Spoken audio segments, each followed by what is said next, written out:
성도 여러분, 안녕하십니까?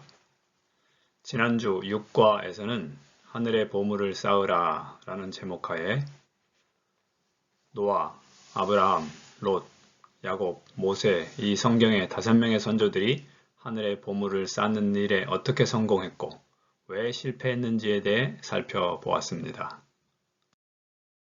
이번 주는 제7과 지극히 작은 자 하나에게 라는 제목으로 기억절은 마태복음 25장 34절에 있는 말씀입니다. 같이 한번 읽어볼까요? 그때에 임금이 그 오른편에 있는 자들에게 이르시되 내 아버지께 복받을 자들이여 나와 창세로부터 너희를 위하여 예비된 나라를 상속받으라. 마태복음 25장 34절.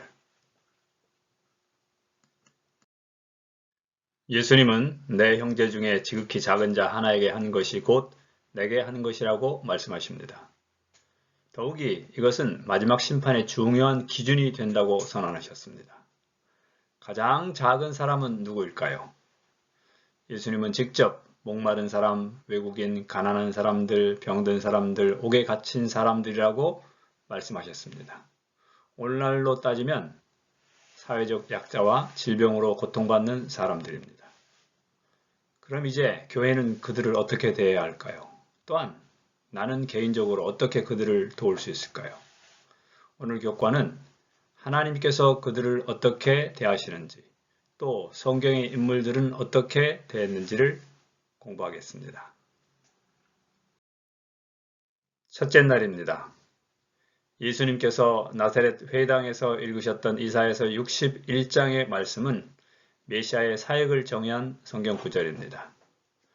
많은 사람들은 로마의 압제로부터 구원하는 것이 메시아의 사명으로 생각했지만 예수님은 질병과 전쟁, 가난, 그리고 편견으로 인해 고통당하는 사람들을 그것 자체로부터 구원하는 것이었습니다.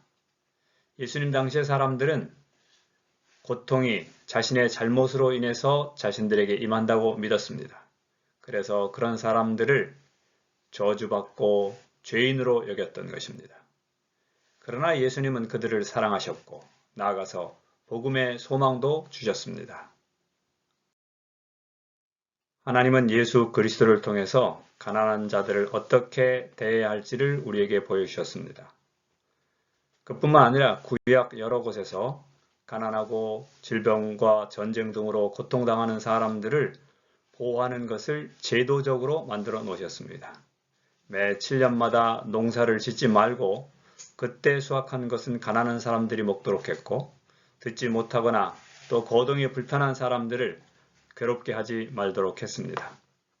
또 추수나 수확을 할 때에 가난한 사람들이 거둘 수 있도록 뒤돌아가서 다시금 모든 것을 거두지 않고 남겨두도록 하셨습니다. 또한 하나님은 도움이 필요한 사람들을 돌보는 사람들에게 복을 내리시겠다고 분명히 약속하셨습니다.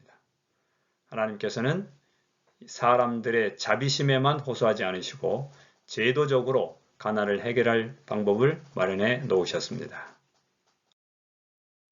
셋째 날은 젊은 부자 관은, 넷째 날은 삭개오에 대해 다룹니다. 이 두 사람은 모두 부자였고 둘 다 영원한 삶을 원했으며 그래서 그들은 모두 예수님을 만나고 싶어 했습니다.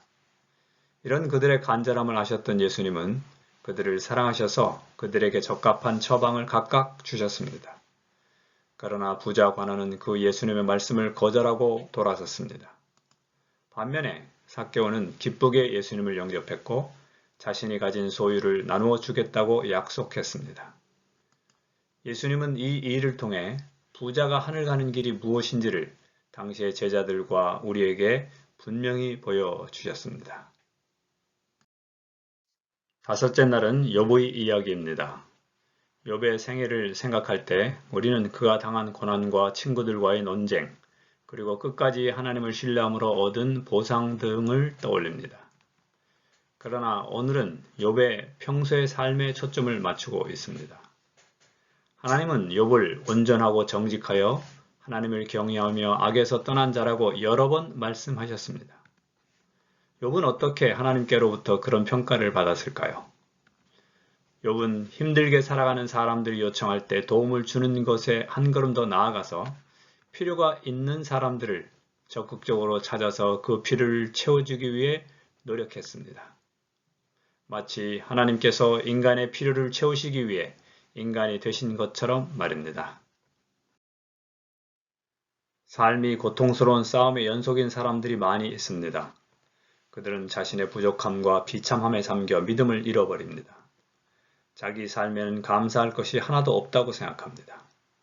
친절한 말, 동정의 눈빛, 그리고 그들이 얼마나 소중한 존재인지를 인정해주는 말들은 오늘도 힘겹게 혼자 싸우고 있는 외로운 사람에게 꼭 필요한 시원한 냉수 한 잔이 될 것입니다.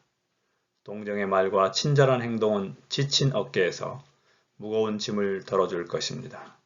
나보다 남을 먼저 생각하는 친절한 말과 행동은 잃어버린 사람들을 위한 예수님의 사랑의 표현입니다. 성도 여러분, 새로운 한 주도 하나님께서 우리 주변에 두셔서 우리로 주님의 사랑을 표현하게 하신 우리보다 어려운 분들을 주님의 마음으로 돌보는 축복의 시간이 되기를 기도합니다. 감사합니다.